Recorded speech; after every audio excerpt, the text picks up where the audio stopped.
In this part of the lecture, we're going to do a little proofreading of an intro paragraph and point out some of the things that end up losing this person points in their attempt to write an intro. So first, we've got to look at the prompt, and we've got to identify our historical thinking skill, our time frame, and what the question is asking us for. So already we see compare and contrast. That very evidently tells us that our reasoning skill is comparison. So already this person put context, which is never ever going to be the historical thinking skill, because context is always in the intro. Instead, this prompt is specifically asking us about comparison. In terms of the time frame, compare and contrast gender relations and family structure between Western European Catholicism and Southeast Asian Buddhism in 600 CE to 1450 CE. Okay, so if we were to apply this to the AP curriculum we currently have after 2018, this would be period 1, okay, which starts with the 1200s and goes to the 1450s. Now, I'm using some examples from the past curriculum, which started with 10,000 years before zero, so 10,000 BCE, and the invention of farming and fire as technology, so that we don't overlap in terms of any potential questions that you have for your first LEQ. Okay, but it is still going to cover material that you should be familiar with. Now, what is the question asking us? It's asking us for similarities in their gender relations and family structure, and differences in gender roles or relations and family structure. Okay, Western Europe and Southeast Asia, as it specifically relates to religion. So first off, the very first thing that we see that is problematic with this paragraph is that they fail to indent, right? Indenting is important so that the reader can tell where your intro begins and ends and then goes into your body paragraphs, because your thesis can only be given as a point if it's in your intro or conclusion. Then we get into the issue of Buddhism believes. Okay, we don't use present tense. We only use past tense. And if you would like to pause the video and try to edit or proofread this paragraph yourself and then come back and see what you got right, what you got wrong, that could be a very effective way to prepare. We also see that Buddhism doesn't believe in anything. It's the people who are Buddhist that believe. So Buddhist believed in reincarnation. That is factual. Okay, so as a grader, I'm looking at they have some factual evidence supporting their claim.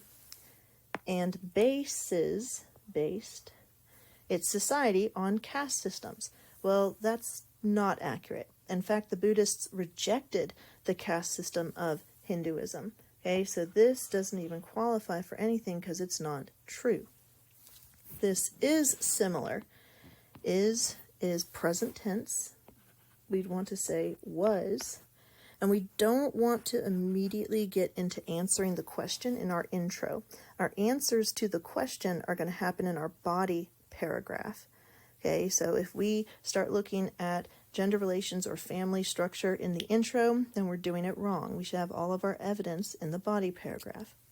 So this was similar to the European feudal system. Well, I don't know what this is referring to. Is it referring to Buddhism? Is it referring to reincarnation? Is it referring to the caste system? Okay, that's very ambiguous. So it's similar to the European feudal system in that serfs were like slaves. Well, serfs could not be bought and sold. They were tied to the land, which could be bought and sold. Okay, but they were not under that definition of what we consider slaves. So we could correct this by saying that serfs were a form of coerced labor or unpaid labor. But then when it says in the lower system, that's ambiguous and vague as well. The lower system of what? Like, we don't know what they're trying to say there. In about the 6th C. So they're trying to say the 6th century, okay, but instead they say 6th C, which is completely different. Plus, with abbreviations, you want to make sure that you're not abbreviating in your essay. In fact, even doing things like this or this for and, okay, is frowned upon. So just go ahead and write out the entire word that you're trying to say. Serfs couldn't leave the land. Again, with the abbreviations, in this context, it's a contraction. Contractions should not be used in formal writing. Whether it's in a history class or an English class, you should not be writing with contractions. Okay, now, if I see a single contraction in the essay, I'm not necessarily going to take the whole grammar point, but in some classes, for the history rubric, that is the threshold, like a single contraction that shows that you do not get the grammar point. And people in the bottom caste were untouchable. This is going back to Hinduism again for some reason. There was no caste system in Europe. There was a feudal system, but not a caste system. So this is really just confusing this social structure with a social structure in South Asia. People, okay, a little bit of a vague word there, and they were untouchable. Again, that's referring back to India. Then you have the word etc. Etc. to me, as a grader, as a reader, means that you ran out of information. Okay, that you ran out of things to say, so you just put in etc., hoping that I would fill in the blanks for you and think, oh, well, they know what they're talking about. No, etc. means that you ran out of things to say and you don't know enough about the topic, so don't ever put etc. in your essay. Also, don't ever use first person. In my paper, okay, well, what other paper would you be doing anything in? Okay, you don't need to tell me that this is your paper. Your name is at the top of it. Okay, I have to read it. So don't talk to me. Don't talk about yourself. Just talk about the history, the facts. I am. Nope. Do not talk about yourself in the essay, and do not use present tense like am or is. Going to write, I am going to write. Just do it. Don't tell me what you're gonna do. Just go ahead and do what you're gonna do. Okay, this is wasting space and it's wasting time. Remember that you only have 35 minutes after 5 minutes of brainstorming to write this essay. About how Western European and Southeast Asian Buddhism. Well, we don't want to talk about Western European Buddhism. We want to talk about Western European Catholicism. Okay, so that's problematic in terms of the adjectives that this writer is using. Okay, they make it sound as if they're going to talk about Western European Buddhism in their essay, and we know that that would not be relevant or historically defensible. In 602, 1450 CE, should be dots after each of those because it's shortening Common Era. So Western European Catholicism and Southeast Asian Buddhism compared their gender relations. This is just restating the prompt. It's not actually answering it. It's just saying that, yes, they did have similarities in their gender relations, but not telling me what those were. Okay, restating the prompt is not going to get you the thesis point. I will talk about, no. Don't tell me what you're talking about. Don't talk about yourself. Just write. So if you said that Western European Catholicism and Southeast Asian Buddhism in this time period had similarities in terms of marriage and family and patriarchy, or similarities in terms of their patriarchal social system, but differences in terms of marriage and family roles, that would be a thesis. Okay, but this doesn't give us that. It just says that Western European Catholicism and Southeast Asian Buddhism categories of marriage, family, and patriarchy. It doesn't actually tell us what was similar or dissimilar between those two. I think, no, never. Do not write about what you think, write about what you know, and do not refer to yourself. Things were better. Better is an opinion. right? Like if I say that chocolate chip ice cream, mint chocolate chip ice cream is the best ice cream out there, well, somebody's going to disagree with me. I can't objectively prove that. So things were better for women in Western Europe because they could become nuns and be educated, but could not as Buddhists. That's also not factual. Okay, because women could play a role in Buddhism. In fact, Buddhism appealed to women and the lower castes by rejecting the caste system and promoting concepts like equality of believers. Same thing with Catholicism, Christianity. It appealed to the lower classes, the poorer classes, and to women because of preaching that concept of equality of believers. So in looking at whether or not they identified the historical thinking skill, obviously they did not because they put context instead of comparison. In terms of did they get the context point? Well, the only factual and relevant piece of information that they gave us was they mentioned reincarnation. They didn't define it, they just mentioned it, okay? And we cannot give a point for context for just a phrase or a reference, so that is out as well. In terms of their thesis, they didn't actually give us one. They didn't answer the question. They just restated the question rather than answering it. They didn't tell us any similarities or differences between the two. They just said that they had some and then listed categories. So clearly, this intro is not going to get any points for what they've written. Not the context point, not the thesis point, and definitely not the grammar point. They've had opinions, they've had abbreviations, they have used first person, they've used present tense. Okay, so all of that together combined makes this a very unfortunate intro paragraph in terms of grammar. So now looking at a better version. Already it's better, we can tell, because it has the correct historical thinking skill and it starts out with an indent. So I'm going to go through and I'm going to highlight in green all of the specific factual context that this person put in this intro. Between 600 and 1450 CE, Europe experienced the Dark Ages, in which trade and education decreased. So they're not just name-dropping the Dark Ages, like, oh, Europe is in its Dark Age, let's move on. They're actually giving us some context for what that means. Trade was down, education was down. However, Asian trade was increased through the rise of the Islamic Empire. This is a little bit vague. If they said the Islamic empires, like the Umayyad, so I spelled that wrong, or the Abbasid, okay, that would be specific enough, but just the rise of the Islamic Empire doesn't really give us anything. But it does talk about how Asian trade resulted in a golden age in Asia. Okay, so we even have a little comparison there between what was going on in Europe at this time versus what was going on in Asia. So during this time, this is relevant to context, because remember, context can be before, during, or after. European Christianity experienced a schism in which the religion divided into two sects. Now, if they wanted to be more specific, they could tell us the name of the schism. It's the Great Schism of 1054, where Catholicism and Eastern Orthodoxy formally split into two different branches of Christianity. Okay, but we know what they're talking about, and they describe it in enough detail, right? It divided into two sections or branches, okay, that we can take it as specific evidence. The Western sect dominated Europe.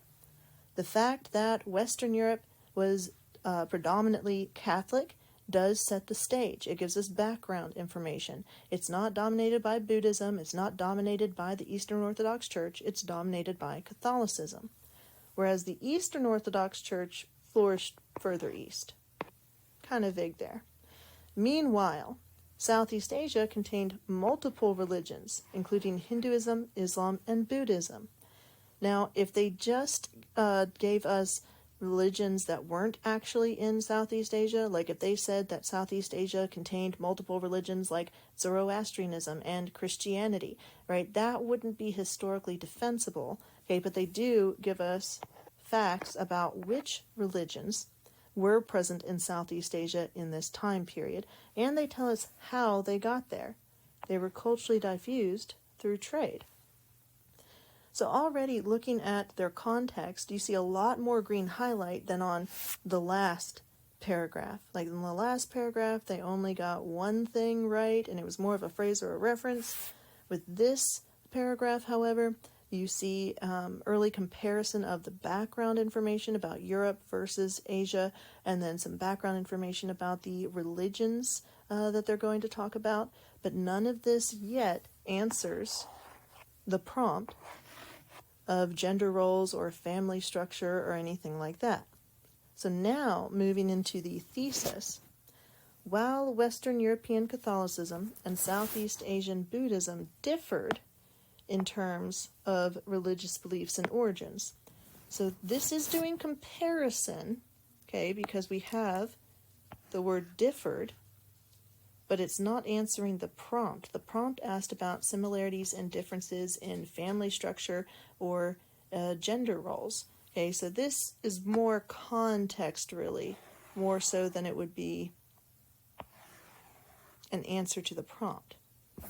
But if we said during the post-classical era, both, that's comparison, regions shared, that's comparison, patriarchal gender relations and social structures, although, contrast, they retained cultural differences, contrast, in areas such as marriage and family, okay, that gives us answers to the prompt, okay, broad body paragraphs. And our body paragraphs are apparently going to be similarities with gender relations, with it being a patriarchal society, and then differences in marriage and family. And we already have some evidence that we know will fit into these body paragraphs. For instance, for differences in marriage and family. In the East, there's more of a prevalence of polygyny, or the marriage of multiple wives to a single man. Polygyny is not going to be practiced in Western Europe. Instead, it's going to be very strong monogamy and banning of divorce, because that's a part of Catholic ideology. In terms of family structure, in the Eastern Hemisphere, there's going to be more of a focus on extended family, so mom, dad, kids, cousins, aunties, and so on, a very tight family social unit, versus in Western Europe, it's nuclear family, okay, where you just have mom, dad, and the kids, and primogeniture, where you pass on the inheritance to the oldest son. Okay, but then that moves into our patriarchal similarities, okay, where men tend to dominate positions of power and authority in society, both in Southeast Asia as well as in Western Europe. Okay, despite both of these religions, Christianity and Buddhism, promoting equality regardless of gender or your socioeconomic status. Okay, so looking at this, they have properly identified the historical thinking skill. They have given us context during this time period, and more than just a phrase or a reference, so lots of specific facts in there.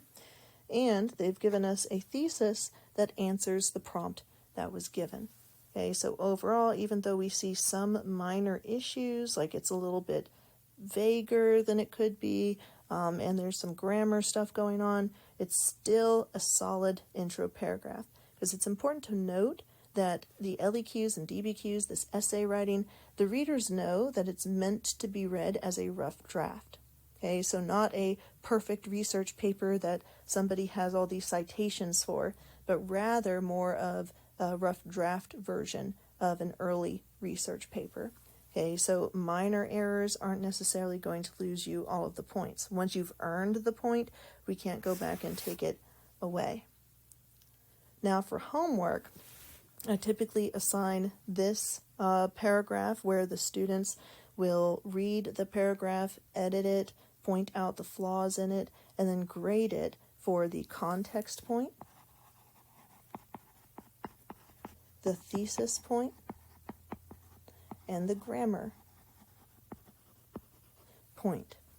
So 3 points, and they have to tell me why they gave it or did not give those particular points.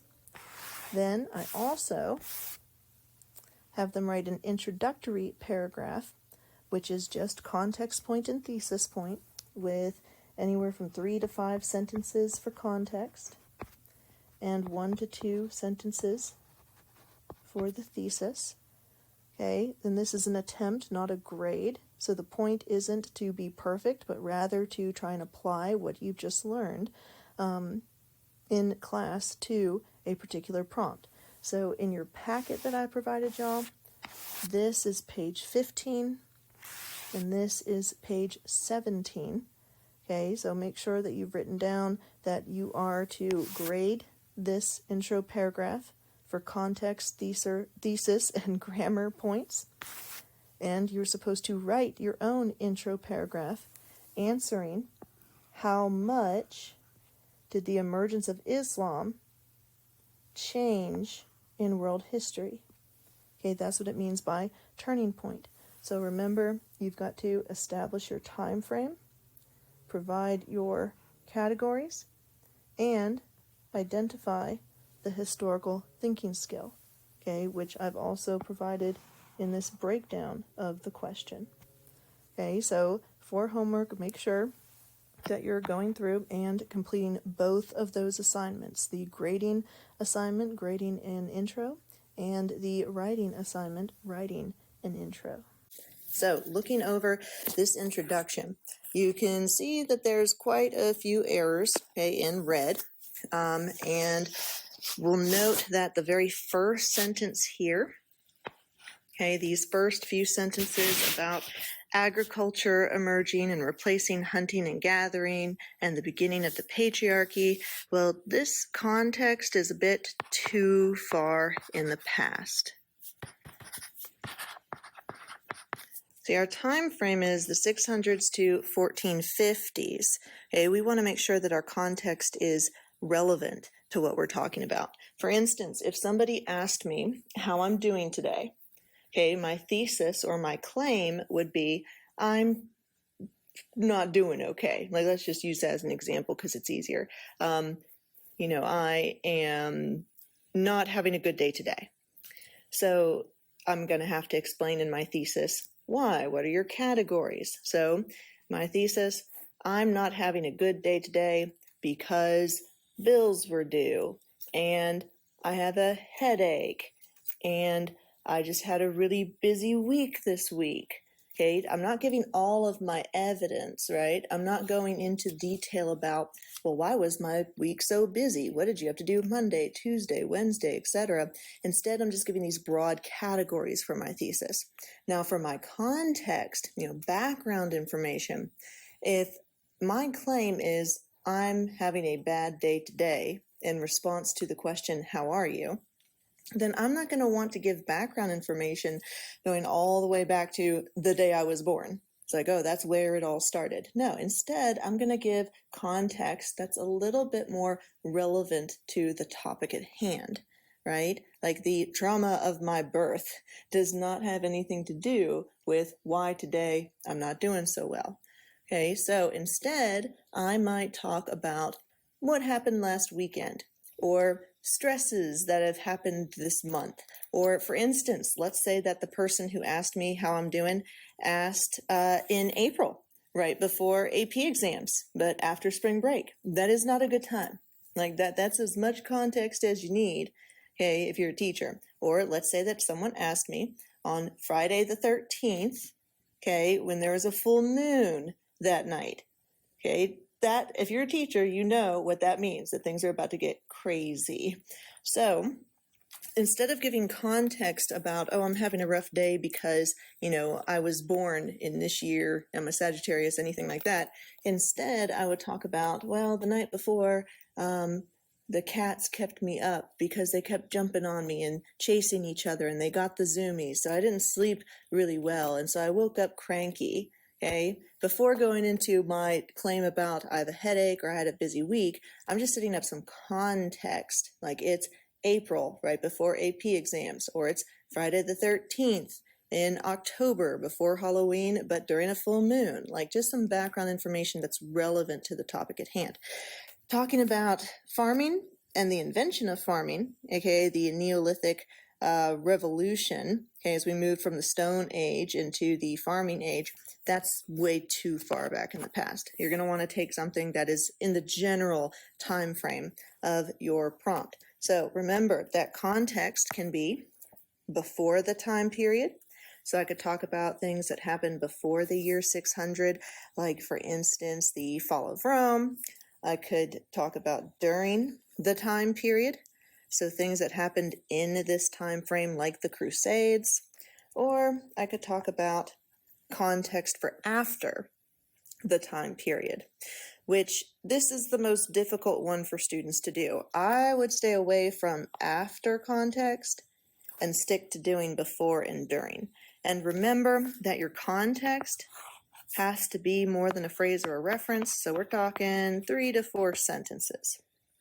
So when we move into the rest of this paragraph, throughout the period of 600 to 1450 CE, so we made a correction there.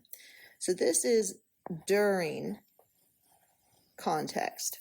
So throughout this time period, Catholicism split from the Eastern Orthodox Church. Now, if we want to be picky about it, really the Eastern Orthodox Church split from the Catholic Church in the Great Schism of 1054.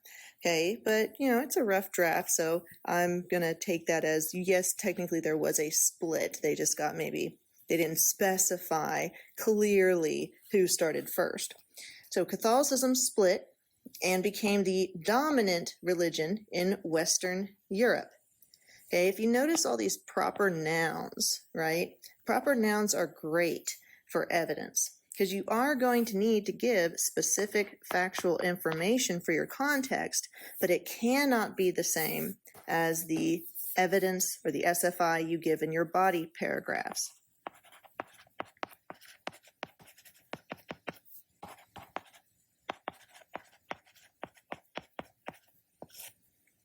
Okay, so if I'm going to talk about polygyny and the patriarchal values of the feudalistic system or something along those lines, that's body paragraph evidence. Okay, I'm not going to talk about that in my context. My context is for giving background information. Tell me what's going on during this time in this general area, culturally, religiously, politically, okay, just a basis for what's going on. So, following the fall of Rome, okay, now this context is from before the time period. Okay, so you can do more than one. So, following the fall of Rome, this western half of the Roman Empire experienced a dark age of decreased trade and education. There used to be a comma here. We took it out because it was a comma splice. It was interrupting a prepositional phrase that was modifying the word dark age. Okay, and we had to capitalize dark age because it's a proper noun. Meanwhile, trade on the Silk Road was revived by the Islamic Empire. Well, that's not very specific, so let's name a specific Islamic empire or empires. So, the Maya dynasty, or the Abbasid, although they're in like the 700s. Okay, these are Muslim caliphates that increased trade. Okay, now technically the Silk Road trade, a land route, would be really good for East Asia.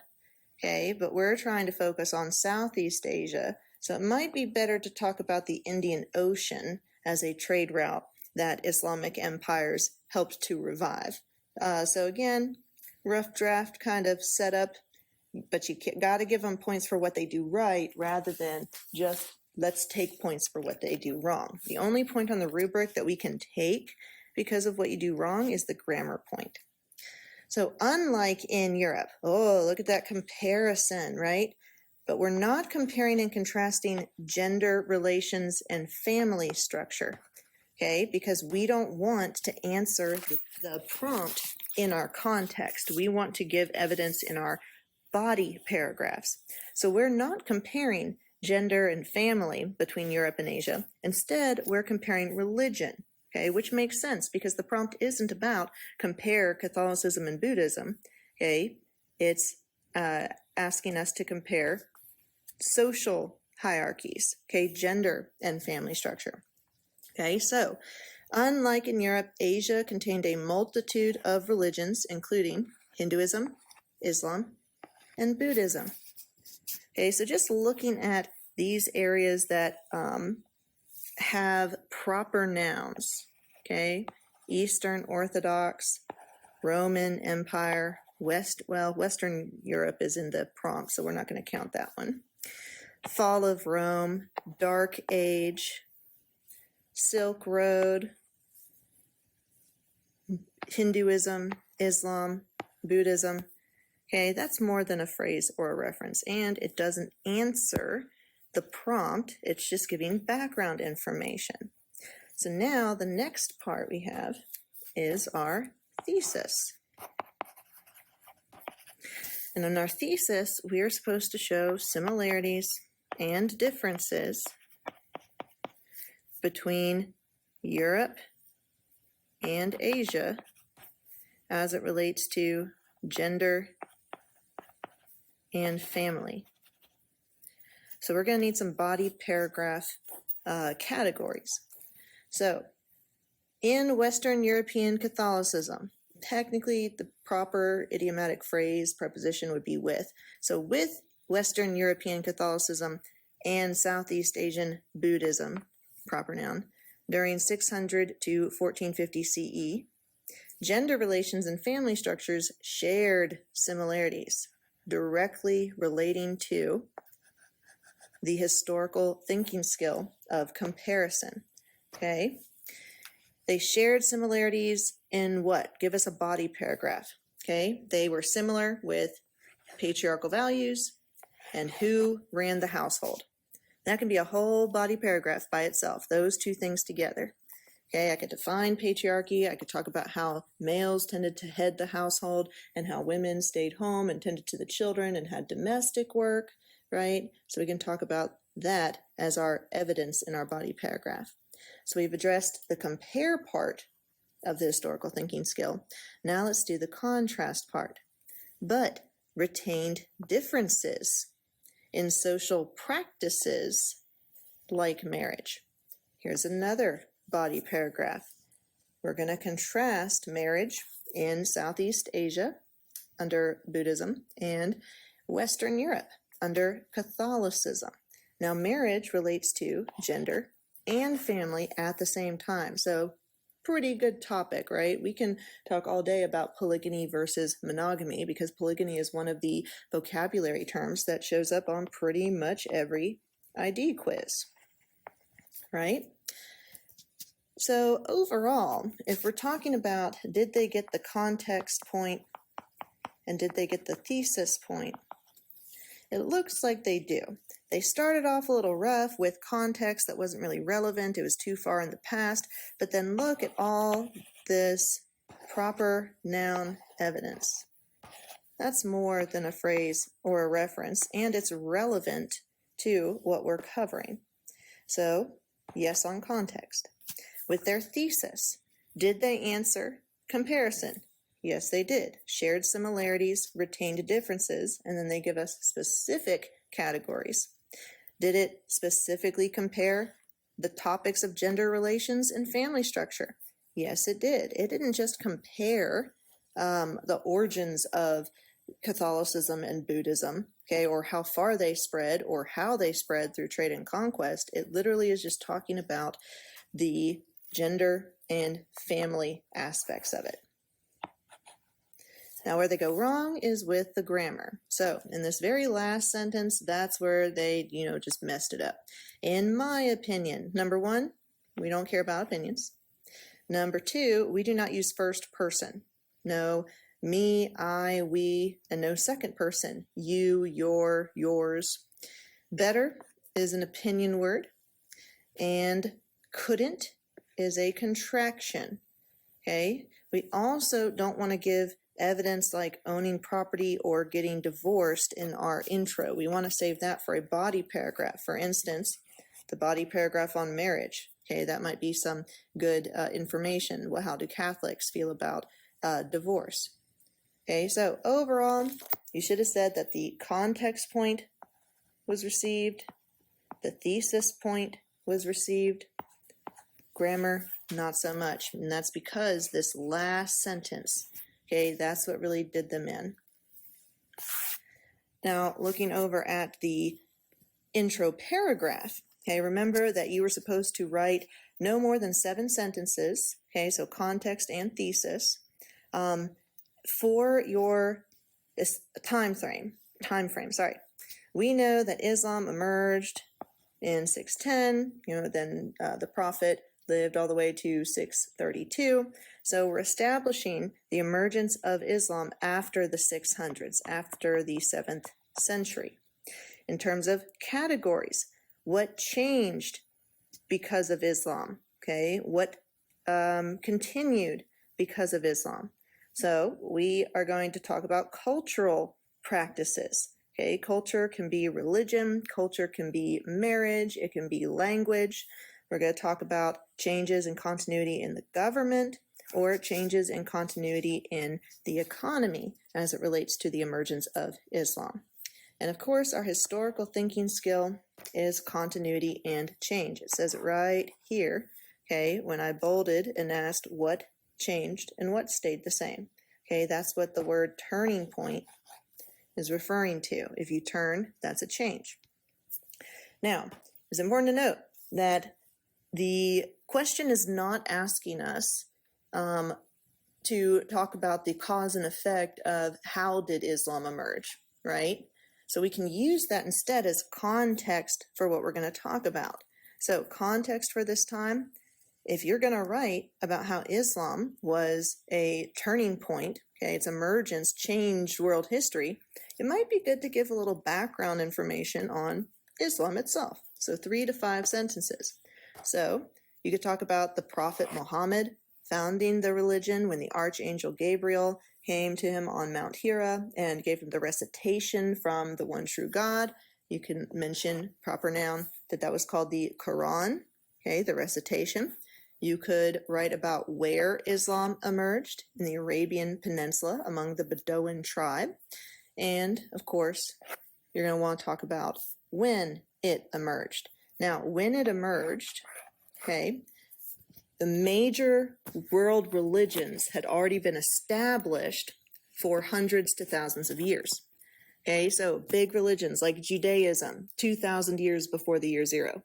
Religions like Buddhism, 500 BCE, so 500 years before 0. Hinduism, 2,000 years before 0. Christianity was really like the youngest one at, around 0 CE. So Islam is kind of slow to the party or late to the party, right? So if you have all these major religions that are already pretty dominant in the area, okay, it's going to be really hard to compete with those other religions.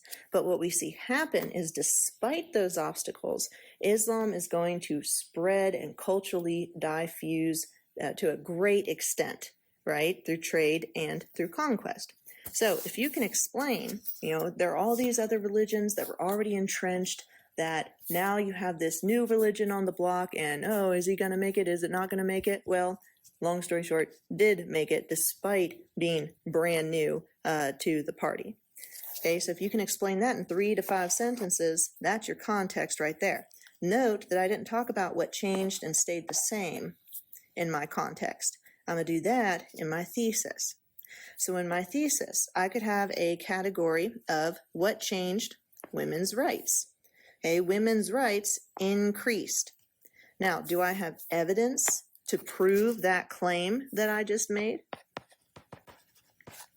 I do. I have vocab words like dowry. Okay, prior to the emergence of Islam, the dowry or the bride price would go to the father or to the prospective husband, right? Because it was exchanging of property. Now, after the Prophet came down with the recitation or the Quran, okay, the dowry actually went to the women instead of to men. And since the dowry is wealth and wealth is power, that increased women's power. We also saw the banning of female infanticide. Okay, female babies were no longer being killed due to patriarchal values of boys are preferred over girls, so on and so forth. You could divorce, you could remarry, you could own property. If we're going to talk a little bit about continuity, though, with women's rights, it's still a patriarchal society because patriarchy is a spectrum, okay, rather than just, it's definitively this or that. Okay, it's a society in which men tend to dominate positions of power, okay, but doesn't mean that women never have any opportunity to acquire power or influence. So you could talk about what continued in terms of women's rights or in terms of women in culture is that it was still patriarchal. In fact, women, their testimony under Islam was worth 1/2 of a man's. Okay, so you do still see some continuities, even if your main argument's going to be change. If you want to talk about nuance, right, you could also include the fact that polygyny continued, but because polygyny was practiced among the Bedouin tribe in the Arabian Peninsula prior to Islam, and then it continued even after the emergence of Islam, but there was a new limit, okay, of 4 wives as the maximum, because that's what the Prophet had. So you can even tie that as complexity into your claim about women's rights increasing. They increased to a large extent, but does that mean it reached equality? No. You could also talk about change as it relates to the religion. Okay, the Arabian Peninsula had been very polytheistic. The Bedouin tribes have been polytheistic, with Allah as their main god, but there's still worship of other gods prior to the emergence of Islam. Well, Islam's pretty strict about the whole one God thing. I mean, it's part of the 5 pillars. It's the very first of the 5 pillars of the faith, is that there is no other God but Allah. Okay, so you could have evidence about that. Then you could also write about how the Arabian Peninsula prior to the emergence of Islam was very decentralized, it was fragmented, but then once the Prophet Muhammad starts conquering, first he went to Yathrib, which then became the city of the Prophet, Medina. When he comes back to Mecca and takes it back from the polytheistic leaders who had kicked him out or exiled him in the first place with the Hijra or the Hijri, right? He starts building an empire. He's not just the religious leader, but he's also the political leader at this point. And we see that the rightly guided caliphs after him, and then later the Umayyad and the Abbasid dynasty continue, okay, that military political leadership, and that leads to the centralization of the Arabian Peninsula under an empire, led not by another prophet, because Muhammad is the last prophet, the final prophet, but instead led by a caliph with both political and religious power. Then, I'm trying to wrap this up. Trade continued. Okay, the Bedouin tribes were nomadic caravan managers, essentially. That was the main focus. It wasn't on farming, right? It was on trade routes, okay, with camels and caravans. Well, trade is going to continue to be very important after the emergence of Islam. In fact, that is one of the biggest ways that Islam manages to culturally diffuse, okay, throughout the rest of the old world during this time. It's more than just missionaries and more than military, okay? Merchant activity is going to be a huge factor in the spread and the dominance of Islam during this time period. Okay, so hopefully that was a good review of your homework. Okay, so I'm hoping that that helped clear up any questions that you may have, and of course, feel free to email me if you do continue to have any questions.